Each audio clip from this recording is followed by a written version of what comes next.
அண்மைச் செய்தி. மத்திய அரசின் உத்தரவை அடுத்து இந்தியாவில் தற்காலிகமாக செயல்பாட்டை நிறுத்தியிருக்கிறது டெலிகிராம் செயலி. இந்தியாவில் ஆண்ட்ராய்டு போன்களுக்கான பிளே ஸ்டோரில் இருந்தும் டெலிகிராம் ஆப் நீக்கப்பட்டுவிட்டதாக தெரிவிக்கப்பட்டிருக்கிறது. நீட் வினாத்தாள் கசிவு விவகாரத்தில் தற்போது மத்திய அரசு அண்மையில் ஒரு உத்தரவை பிறப்பித்திருந்தது. அதில் வருகிற 22ஆம் தேதி வரை டெலிகிராம் ஆப்புக்கு தடை விதிக்கப்படும் எனவும் தற்காலிக தடை விதிக்கப்படும் எனவும் குறிப்பிடப்பட்டிருந்தது. இந்த நிலையில் தற்போது அடுத்த கட்ட நடவடிக்கையாக மத்திய அரசின் உத்தரவை அடுத்து இந்தியாவில் தற்காலிகமாக செயல்பாட்டை டெலிகிராம் செயலி நிறுத்தியிருக்கிறது. கூடுதல் விவரங்களை செய்தியாளர் பாண்டியராஜன் வழங்க கேட்கலாம். பாண்டியராஜன், வணக்கம். தற்போது தற்காலிகமாக டெலிகிராம் செயலியானது தனது செயல்பாட்டை நிறுத்தியிருக்கிற நிலையில் இது தொடர்பான விவரங்களை பதிவு பண்ணலாம். இந்தியாவில் மருத்துவ இளநிலை படிப்புகளுக்கான MBBS, BDS உள்ளிட்ட படிப்புகளுக்கு நீட் நுழைவுத் தேர்வு நடத்தப்படுகிறது.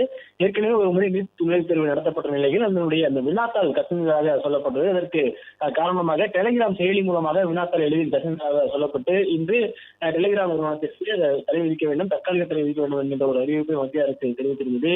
இந்நிலையில் இந்தியாவில் தற்காலிகமாக டெலிகிராம் செயல்பாட்டை நிறுத்தியிருப்பதாக தகவல் அறிவிக்கிறது. இந்தியாவில் இருக்கக்கூடிய அந்த டெலிகிராம் செயலி என்பது நிறுத்தியிருப்பதாக சொல்லப்பட்டிருக்கிறது.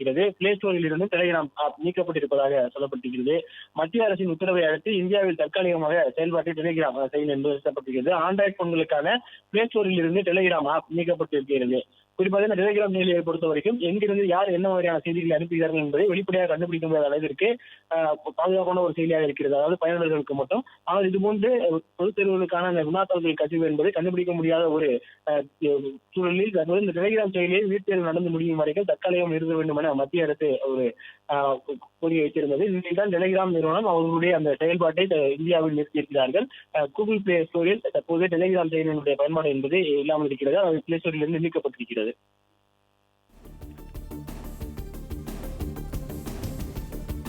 விவரங்களுக்கு நன்றி பாண்டியராஜன்.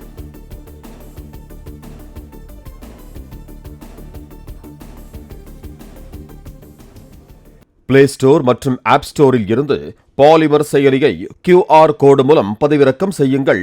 செய்திகளை உடனுக்குடன் பெறுங்கள்.